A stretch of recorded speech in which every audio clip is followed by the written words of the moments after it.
At the moment of the apocalypse, my girlfriend suddenly went all saintly. She insisted on charging into the zombie horde to save her. Makoto. I was about to stop her when, suddenly, a stream of bullet comments appeared before my eyes. They argued, "Don't try to stop her. She's just a trashy bitch. You'll end up hating him to death someday. Dude, respect other people's fate. Drop your hero complex." Spoiler alert, in a total meltdown, she'll open the door, let the zombies in, and drag you down with her. The hand I was about to reach out froze. The next second, I patted my girlfriend's shoulder and said, "Go ahead, I respect your choice." Chapter 01. Willow was instantly stunned, as if she had already anticipated that I would stop her. Her look of disdain hadn't even faded yet, but she didn't have time to wonder why I'd said that. Outside, Makoto was already in mortal danger, with the zombie horde steadily closing in. Without a second thought, Willow spun around and ran out. No sooner had she left than I slammed the door shut behind her. Fearing she might lure the zombies over, I quickly dragged every table and chair from the living room to barricade the door. Just as I exhaled in relief, more bullet comments floated by. "Ha ha ha, well done. You are someone who listens to advice, and I really appreciate that, but you are still a fool. You didn't even notice you got cheated on." "What? I got cheated on?" I looked out the window. Somehow, Makoto had gotten his hands on a gun and fired several shots into the zombie mass. Then, he scooped Willow up into his arms, sharing a dramatic, do-or-die moment. It seemed I had indeed been cheated on. After all, which normal person during a zombie outbreak would risk everything to chase after someone else's girlfriend? Chapter 02. Willow and I had fought over Makoto more times than I could count. The first time was at Makoto's welcome back party. Right in front of me, he clinked glasses with Willow, interlocking their arms in a toast. Then, with a smirk, he looked at me provocatively and said, "George, don't get the wrong idea. I've always seen Willow as a little sister. If the two of us were ever meant to be, you wouldn't even stand a chance." Willow, with an innocent face, added, "Don't overthink it. It's just a game." Then, as the crowd cheered, they tilted their heads back and drank. I sat there, watching, expressionless. As soon as she finished drinking, Willow hurried over to me, rubbing her face against my arm. "Game's over. Honey, let's go home," she said sweetly. At that time, she still had a shred of shame, it seemed. I swallowed down the words I wanted to yell and forced myself to believe I was just overthinking things. The second time was in the middle of the night. Willow received a phone call, immediately got out of bed, dressed, and left. By 7 a.m., I saw a post on Makoto's social media. "Even at my lowest, I know you'll always be by my side." We both knew exactly who you referred to. It was a message meant for me to see. That day, Willow and I had a huge fight. She bit her lip and argued. "Makoto and I grew up together. He's always looked out for me. Now he's lost his job and is drowning in debt after such a huge blow. How could I just ignore him?" I stared at her blankly and said, "Oh, so taking care of him means staying out all night and forgetting to come home?" Her expression shifted into something unfamiliar. She frowned. "George, you weren't like this before." After that, we fell into a cold war. Then, I found out she was helping Makoto move, helping him find a job, even spending her own money to get him back on his feet. But Makoto, he wasn't looking for a job at all. He was perfectly content living off of her, drowning himself in alcohol every day. And every time he got drunk, he would call Willow to pick him up. At the end of those calls, he'd even put on a self-righteous act, sighing, "Willow, isn't it a bit inappropriate for you to see me every day? Wouldn't want George to get the wrong idea." And Willow, she just looked at me and coldly said, "An innocent person doesn't need to explain themselves." Innocent, my ass. I wasn't the type to tolerate betrayal, so I broke up with her on the spot and kicked her out of my house. I never expected her to come back crying, begging to get back together, saying she had really learned her lesson. That was right around the time the first reports came in about violent attacks from unknown infected individuals. Turns out, the zombies had been around for a while already. People just refused to believe it. And before we knew it, we were trapped here, to survive. We scrambled to stock up on supplies before the outbreak fully exploded. But what I hadn't anticipated, Willow gave Makoto our location. And I definitely didn't expect that. Even in such dire circumstances, Makoto would still come looking for her. But you know what? It's fine. I don't have enough supplies anyway. One less person means fewer mouths to feed. I'd like to see how those two plan to survive. Perhaps sensing my gaze, Willow looked up toward me. Almost immediately, more bullet comments floated across my vision. "Damn, can these two scumbags just hurry up and die? Thinking about what they did before makes me sick." Someone replied, "The female lead won't die so easily." Another person commented, "Oh my god, they're not seriously planning to run upstairs and beg the main character to take them in, are they? If the MC forgives them, I swear I'm gonna lose it." Someone else added, "Not a chance. Didn't you see how George barricaded the door?" I took a deep breath, gathering my thoughts. If I was the MC they were talking about, and Willow was the female lead, that meant Willow had some kind of plot armor. She wouldn't die that easily. I glanced around the room. I had stocked up on as many supplies as I could, but I wasn't a prophet. I couldn't have prepared everything I'd need for the apocalypse in advance. If I were to consume them alone, I estimated I could last around 3 months, at most. But right now, the most urgent problem was, Makoto had a gun. If they tried to break in by force, I wouldn't just lose my supplies, I might lose my life. I needed a plan. Chapter 03. In the blink of an eye, the two of them managed to escape. Makoto had simply turned on his phone's music, cranked the volume up, and tossed it away. The sharp melody pierced through the night, immediately drawing the zombies' attention elsewhere. Since it was still the early stages of the outbreak, the zombie numbers weren't overwhelming yet, nor were they particularly intelligent. They got away. But for me, this was a disaster. Wouldn't that mean they were heading straight for my apartment building? And they had a gun. I had no idea how many bullets were left in it. The bullet comments flooded in, so many that I almost couldn't read them all. They actually got away. Damn, they're heading for George's building. Shit, and they have a gun. Another person commented, with Makoto's twisted mind, George is in danger. Others tried to reassure themselves. Calm down, dude. The door is barricaded. Even if they fire, they can't get in, and they'll just attract more zombies. Yeah, as long as George doesn't open the door, he'll be fine. But then, one comment sent chills down my spine. You're celebrating too soon. They're climbing through the window. My mind went blank. Willow and Makoto knew I wouldn't open the door for them, so they chose another way in. I hadn't had enough time to fortify my place properly. The windows weren't reinforced or soundproofed. They were only secured with regular latches. If they shot the windows, they could easily climb inside. Just as I processed this, I heard knocking. Outside the window were their faces. They were struggling to balance themselves on the narrow ledge, pleading for help. In a split second, a plan formed in my mind. They expected me to refuse, so I'd do the opposite, catch them off guard. Feigning urgency, I shouted, "Hold on, I'm opening the window right now. Just hang on." Sure enough, more bullet comments flooded in. No way, George, are you out of your mind? What the fuck are you doing? You wanna die? Don't make me start cursing. I can't believe this. Ugh, I thought he was different. Still a damn simp at the end of the day. Hearing my words, relief washed over their faces. Makoto, without hesitation, put his gun away. Now. I rushed forward, released the latch, and flung the window open, and in the same breath, I grabbed the fire extinguisher beside me and sprayed it directly at them. You scumbags, you and your so-called brother can get the hell away from me. You thought I'd save you, in your dreams. Go to hell.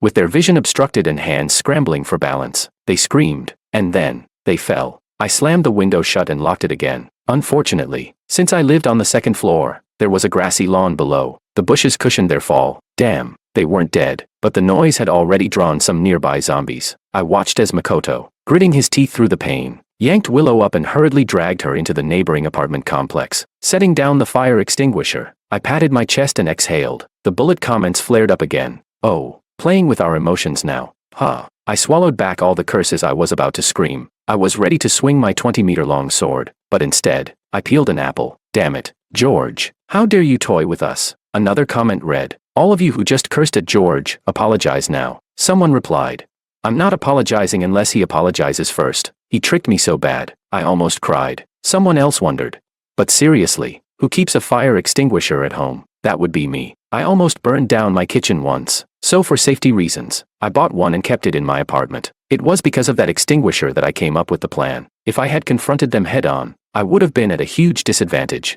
Makoto had a gun, but he never put his finger on the trigger, meaning they had a backup plan. If I refused to help, he'd shoot. If I showed kindness, he'd lower his guard. So I tricked them. But after this, they'd probably want me dead. And just as I expected, my phone started ringing. Willow was calling me. Chapter 04. I had no idea why she was calling after everything that had happened. But one thing was clear, she and Makoto were still alive. I didn't want to pick up. I was about to decline the call when the bullet comments started pouring in. Answer it. Why wouldn't you? Know your enemy, and you'll never lose a fight. Yeah, didn't they always disgust you before? George, give them a taste of their own medicine. I just love seeing them seethe, wanting to kill you but completely powerless to do anything. I sighed. You guys have no manners, do you?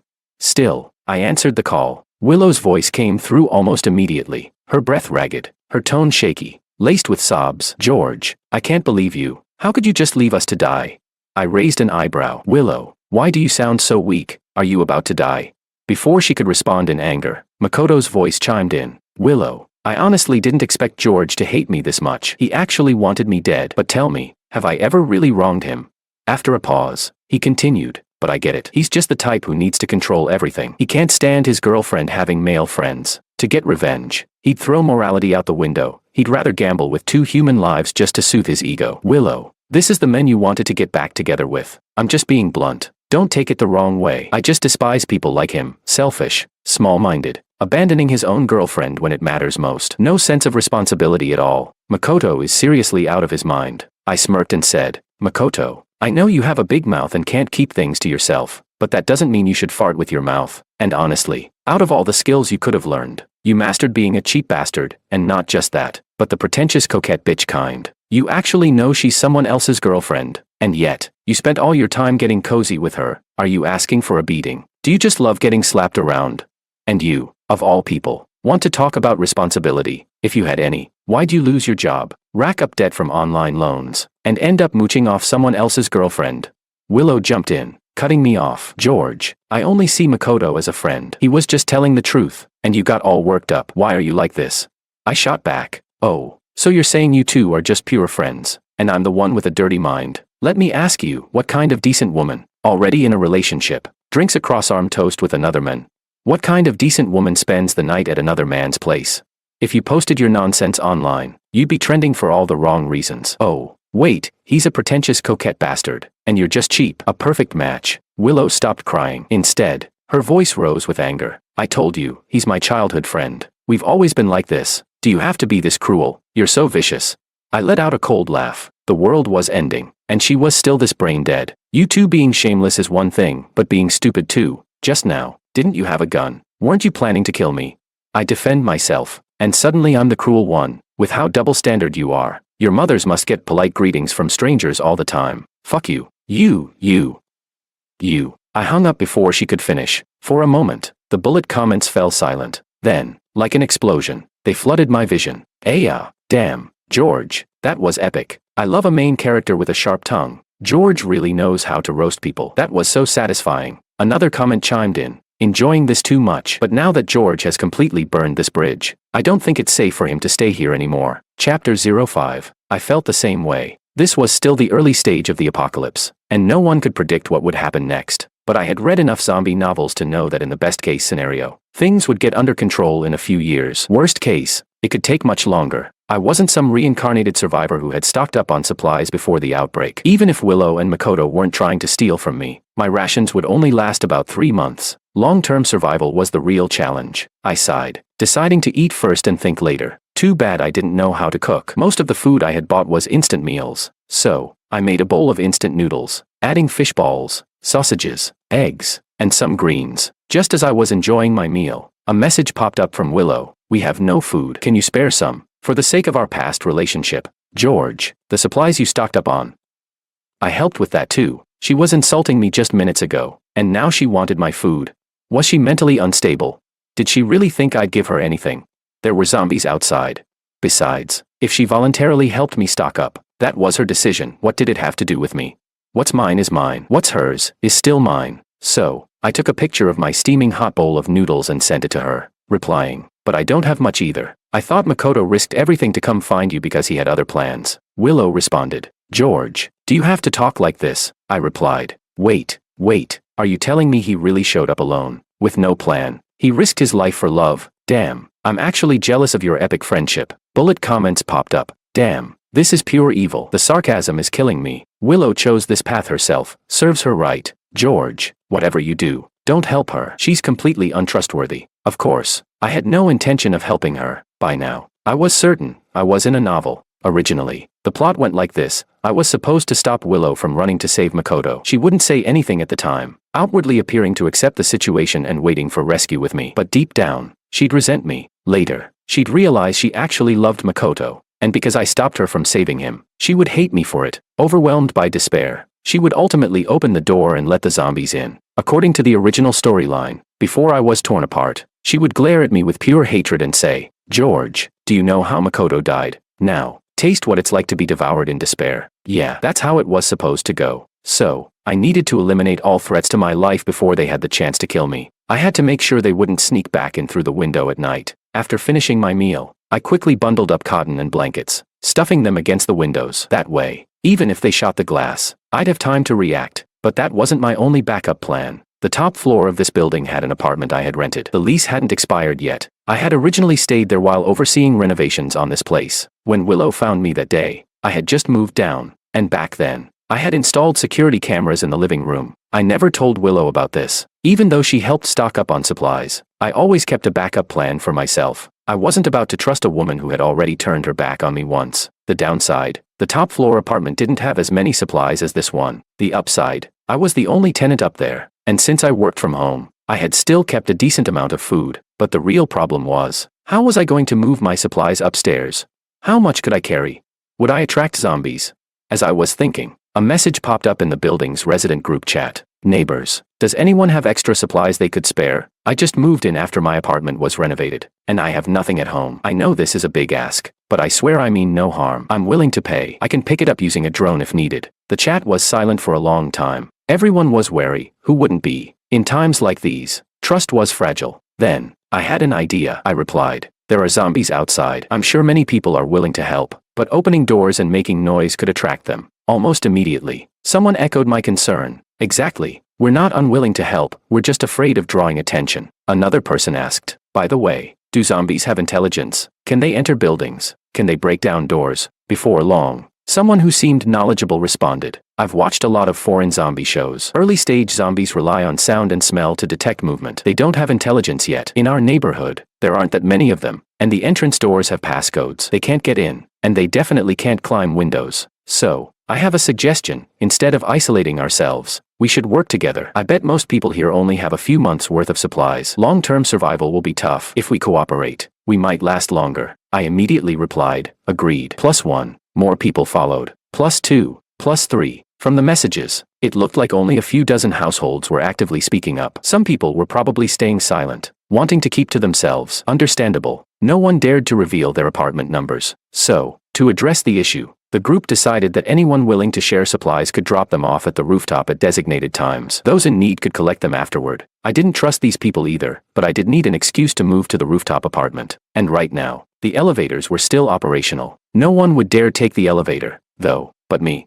I was going to take a gamble. Chapter 06. I quickly packed as many supplies as I could into 2 large suitcases and stuffed my backpack to the brim. Then, I quietly opened the door. On this floor, only my apartment had been renovated, so I wasn't too worried about running into anyone. The real problem would be encountering people from other floors. But if I did, I'd just say I was going to help with the supply drop. The apocalypse had just begun. Even if human nature was bound to turn dark, it wouldn't happen overnight. When I reached the elevator, it was empty. No one dared to use it for fear of exposing their floor. But I wasn't afraid. I carefully timed my movements based on the group chat and the bullet comments. It felt like I had a cheat code. Like when the bullet comments popped up with, hide now. Someone is taking the stairs to the rooftop. George, you have 10 seconds to get into your apartment. Go. Wait. Someone's about to step out. Press multiple elevator buttons to stop on different floors and avoid getting caught. One even reminded me, rice. Don't forget the rice. You can make porridge later. Porridge is just rice and water. You can cook that. Right. Another one scolded. Why are we discussing recipes right now? Move the supplies. My heart can't take this. I went back and forth 10 times before I finally got most of my stuff upstairs. It wasn't even that much. Honestly, supplies had been selling out like crazy before the outbreak. The fact that I had enough for 3 months was already a miracle. I was exhausted. I decided to take a short break before moving the last box of instant noodles. That's when I heard it. A gunshot, followed by the sound of shattering glass. My body tensed. It was Makoto and Willow. And the next second, they'd ripped down the blankets I'd used to block the window and break in. I didn't even have time to think. I abandoned everything and bolted for the door. The moment I stepped out, thud, the sound of a body hitting the floor. Shit, how did he get here so fast? I slammed the door shut, but another gunshot rang out. The bullet hit the door. They were trying to kill me. I ran. I flew down the hallway, sprinting toward the stairwell. Behind me, I could hear the sound of footsteps chasing after me. If they caught me, I was dead. Bullet comments exploded across my vision. Holy shit, that shot was from Willow. She almost hit George. Willow is actually insane. She really tried to kill him. George, run. Don't look back. My heart is about to explode. Mine too. I didn't stop. Didn't hesitate. I ran all the way up to the 25th floor before slipping into my rooftop apartment, locking the door behind me, and collapsing onto the couch, gasping for air. I barely had time to breathe before, ding dong, the doorbell. I froze. There was no way they had followed me this far. By the time they chased me out, I was already several floors up. Their goal wasn't to chase me down, it was to take the supplies. Besides, After everything they had been through today, they wouldn't risk climbing more stairs or exposing themselves to other people. I took off my shoes, crept silently to the door, and peeked through the peephole. A girl. I didn't open the door. She hesitated for a moment, then left something on the ground before walking away. I waited and waited. Once I was sure she was gone, I cracked the door open and picked up the note she had left. I'm from the 24th floor. I heard noises, so I came to bring you some supplies. The world isn't safe anymore. We need to stick together. Stay strong. I exhaled. I didn't take the supplies immediately. What if it was a trap? But then I realized, after moving so much stuff, I had already made plenty of noise. There was no point in pretending the apartment was empty. So, I accepted the offering, eggs and noodles, and stashed them inside. Once everything was secured, I pulled up my phone and checked the surveillance cameras in my old apartment. Makoto and Willow were sitting in the living room, eating instant noodles. They had enough to last about a week. But then what? I checked the building's group chat. People were already talking. Did anyone hear gunshots? Yeah, I've heard several today. Was it looters? Then, someone sent a chilling message. I saw a man and a woman outside earlier. They had a gun. I saw them climb to the second floor but then fall. They ran away. Everyone on the lower floors, be careful. I thought for a moment. I needed to warn them. So I typed. Just to be upfront, I was the one who got attacked on the second floor. That man and woman. They're my ex-girlfriend and her childhood friend. They tried to kill me. So I ran to another place. I'm safe for now, but they don't have much food left. Once they run out, they'll start looting with that gun. Please be careful. I'm sorry for putting everyone at risk. The responses came quickly. Some people cursed at Makoto and Willow. Some worried about safety. Some discussed how to handle the situation. But no one blamed me. I had expected someone to say, "It's your fault for bringing them here." Instead, my neighbors reassured me. "It's not your fault. I've never seen a woman this shameless." Calls him a close male friend. But let's be honest, she was just stringing him along. Someone else added, "They have a gun. We need to work together." The chat was surprisingly united. That night, a few guys from the lower floors took drastic action. They grabbed whatever heavy objects they could find and barricaded the entrance to my old apartment. Makoto and Willow were trapped inside. If they wanted to leave, they'd have to climb out the window. The floors above them were either empty or had reinforced security bars on the windows. Even if they broke the glass, they wouldn't be able to get in anywhere else. Someone even locked the main entrance to the building, ensuring our whole block was safe, for now. I breathed a sigh of relief. Just as I was about to sleep, Willow sent me another message. Chapter 07. Annoying. I forgot to block her. Willow's message popped up. "George, do you really want me to die that badly? And do you honestly think you can run forever?" A chill ran down my spine. Could she see the bullet comments too? My heart pounded. I forced myself to stay calm, even if she could see them. So what? The comments had never revealed that I was staying on the 25th floor. At most, she'd know I was somewhere in this building. I didn't reply. Another message came in. "I really misjudged you. Heartless, cruel, leaving people to die. You'll pay for your choices. Oh, please." The bullet comments were far angrier than I was. "This bitch. The MC lets her live. She wants to kill him. He blocks her escape. She wants to feed him to zombies. No matter what happens, it's never her fault. She's the ultimate fake innocent White Lotus. I swear, I want to break into the novel and kill her myself. The MC is suffering too much. Guys, I'm seriously worried for George. If he doesn't die from zombies or starvation, he might die at the hands of these two scumbags. That would infuriate me." Yeah, I needed a plan. The next morning, I finally replied to Willow. "I already left supplies for you. Be grateful." After a moment, I sent another message. "You can insult me all you want, but tell me this, if you had been the one trapped in a zombie horde, do you really think Makoto would have run in to save you?" She responded instantly. "Makoto isn't as heartless as you are." I laughed. Let's see about that. I was actually relieved I hadn't taken every last bit of food. As long as they had something to eat, they wouldn't get too desperate. A cornered animal is the most dangerous, and I didn't want to push them into doing something reckless just yet. But they weren't just sitting around. Through the surveillance feed, I watched them eating well, resting well, then plotting. Plotting how to steal more supplies. Plotting how to force me out. Even planning to shoot me dead on sight. The two of them talked, their faces moving closer. Then, well, things escalated. I quickly looked away, my eyes, but I wasn't surprised. I had known for a long time that their so-called pure friendship was complete bullshit. The bullet comments.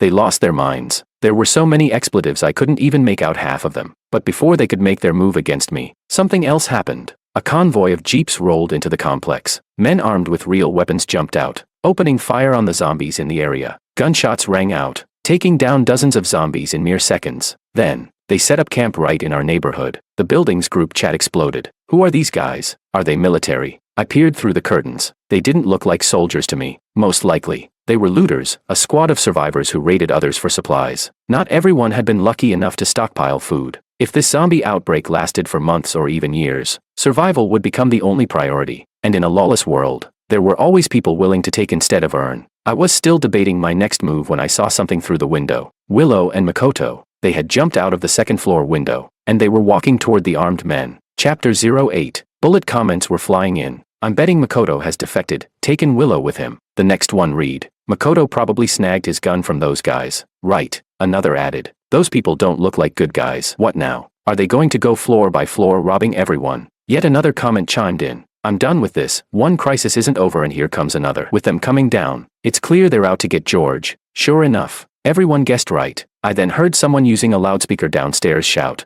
"Who's George? We heard you've hoarded a ton of supplies. We're all starving here. Why not help us out a bit?" They kept shouting, and all I could do was force myself to stay calm. There had to be a way out of this. I opened my phone and saw a message in the residents group chat. "George, you're the guy who got ditched by his girlfriend, right? You'd better be careful and not expose yourself." Someone replied.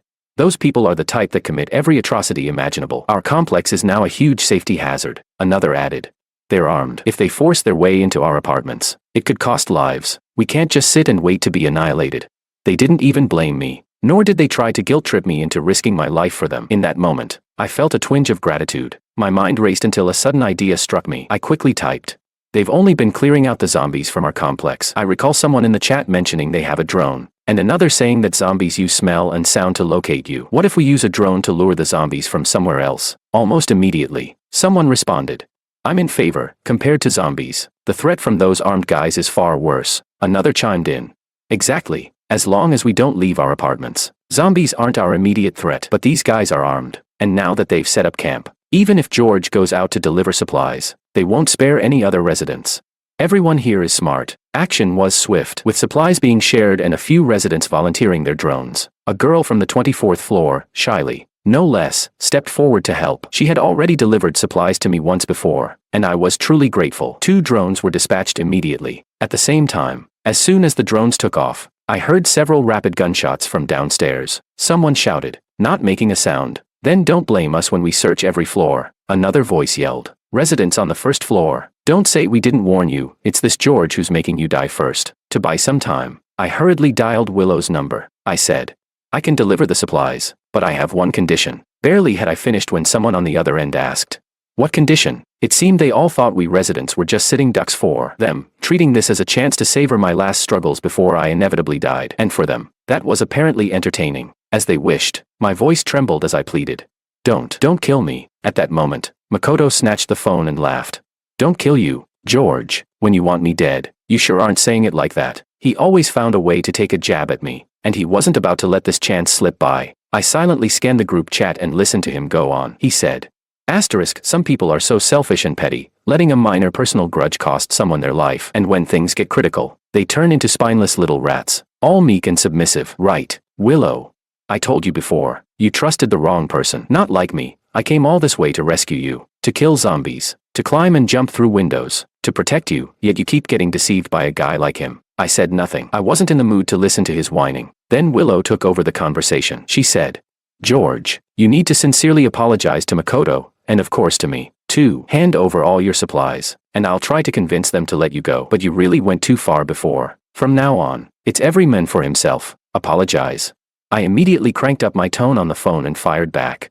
"Willow, have you lost your mind? Do you really expect me to grovel at your feet just because of your little speech? How can you be so naive? I almost didn't recognize you. I thought you were one of those fake White Lotus types from a pond, pretending to be pure." I turned to Makoto. "Makoto, when someone says one thing, you have to come back with 3. With that idle mouth of yours, why don't you go to the public restroom and lick every toilet clean? At least then you'd be doing society a favor." I heard both of them gritting their teeth. "George, just go die." I laughed and replied, "Oh, you really think so? Even if you both die, I'm not going down with you." After all, I was keeping a close eye on the residents' group chat. One resident was sharing drone footage. Sure enough, a couple of streets away, another complex was swarming with zombies. The drones quickly flew among them, luring the horde to run straight toward our building. They want to kill me. Let's see if they can even escape a zombie blockade. Chapter 09. The call on the other end crackled for a moment and then went silent. Soon after, countless gunshots rang out. I peeled back a corner of the curtain and watched quietly. Weapons were now as scarce as supplies, yet the zombies had multiplied even more than before. The jeep-driving raiders had made a decision. Escape was the best option. So, while exchanging gunfire as cover, they quickly piled into their vehicles. In the end, only one seat remained, and Makoto scrambled in. Even from this high up, I could hear his anguished cry. He shouted, "Willow, I know you don't want me to die. Don't worry, I'll come for you." Then, with a swift kick, he shoved Willow out. The vehicle sped away. In other words, he left Willow behind in the midst of the zombies. "Ha, Willow, you've brought this on yourself." I had once asked her when it came to choosing whom to save, whether Makoto would be willing to rescue her. Back then, she told me, "Makoto isn't the cold-blooded type like you." Well, who'd have thought? He abandoned her. The bullet comments went wild. "Ha ha ha. This is hilarious. I can't stop laughing." Willow totally got what she deserved. Damn, she really ended up shooting herself in the foot. Karma hit fast. So, are we allowed to set off fireworks now? I just can't wait. Such a pity. That bastard Makoto just ran off. Someone added. Upstairs. Don't worry, although I hate to say it, those raider convoys never end well for their own. At that moment, Willow was utterly isolated and helpless. Makoto hadn't even left her a gun, and as she ran and ran, it looked like the zombies were about to catch her. Yet, in moments of extreme danger, human potential can reach unbelievable heights. She somehow mustered the strength to leap and grab onto the air conditioner unit, slowly climbing up to the second floor, and then, through the shattered window, she re-entered my place. The female lead sure does have a knack for survival, but one thing was now clear: the raiders were gone, and with them, the immediate threat to our complex had been lifted. In the residents' group chat, people were cheering. One message read, "What a magnificent, cathartic counterstrike." Another said, "I swear, I was looking out my window and it was more thrilling than a 3D movie." Yet another commented, "But there's one problem. George's girlfriend isn't dead. Does anyone really want her to live?" Yes, that question put many in a difficult position. After all, it was my personal feud with her, and the neighbors, so kind-hearted, would be too cruel to let someone live while watching her suffer. As I was pondering this, Willow's phone rang. Of all people, she still hadn't lost her phone in this dangerous situation. Such an iconic aura. I figured I might as well listen to what she had to say. On the surveillance feed, I saw her sprawled in the living room, gasping for breath. Her labored voice came through, choked as she managed to say, "George, I'm sorry." I laughed and replied, "Oh, look who's apologizing now, like the sun rising in the west. Weren't you the one demanding an apology from me just a while ago? What kind of performance is this?" She hesitated before saying, I misjudged you. I got Makoto wrong." I scoffed. "First you say you got me wrong for being cold-hearted, and then you claim you got Makoto wrong. If your eyes are so defective, why not get them fixed instead of dragging me into it?" Ignoring my mockery, she lowered her voice and said, "I should have listened to you. I should never have rushed out to save him. You know, when he was in such danger, I rushed in without a second thought, but then, when the zombies came, he pushed me right into their midst. What do you call that?"